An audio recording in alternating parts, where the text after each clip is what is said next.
এই রাজ্যে গত 7 বছর ধরে একটা ডবল ইঞ্জিনের সরকার চলছে, যে ডবল ইঞ্জিন সরকারের নাম বিজেপি।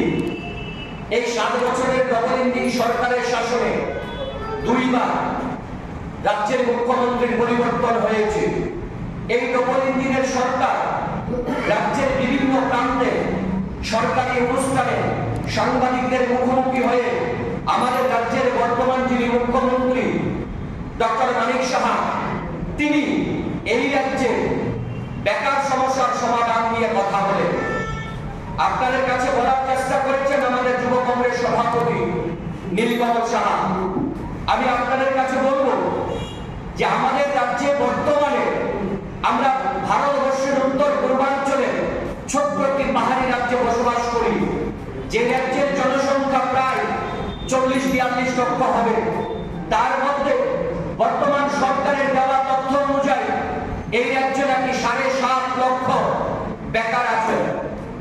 তার মধ্যে আমরা দেখতে পাচ্ছি আমাদের রাজ্যে প্রতিদিন প্রতিনিয়ত বছরের পর বছর বেকারত্বের জ্বালায় ভুগছেন আমাদের রাজ্যের শিক্ষিত বেকার যুবক যুবতীরা।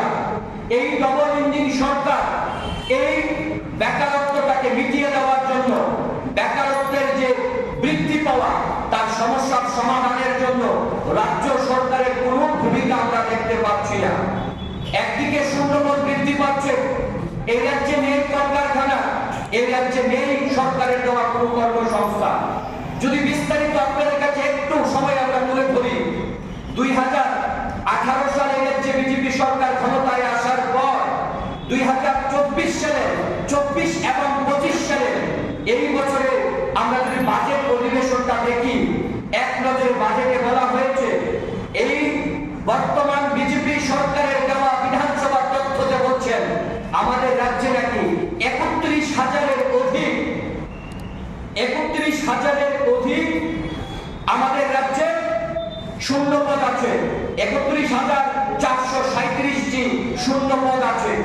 তার মধ্যে যদি আমরা যতটা তথ্য আমরা সংরক্ষণ করতে পেরেছি, আমরা তথ্য নিতে পেরেছি, তার মধ্যে এই 31,437টা শূন্যপদ সরকার বলছেন তার মধ্যে যারা চাকরি অবস্থায় মারা গিয়েছেন, যারা মৃত হয়েছেন, তার মধ্যে ডাইনিং হার্নেস আছে, সেই তথ্যটা আমাদের কাছে নেই। তাই আমরা আপনাদের কাছে সেই তথ্যটা দিতে পারবো না। 31,000 থেকে সেটা বেশি হবে।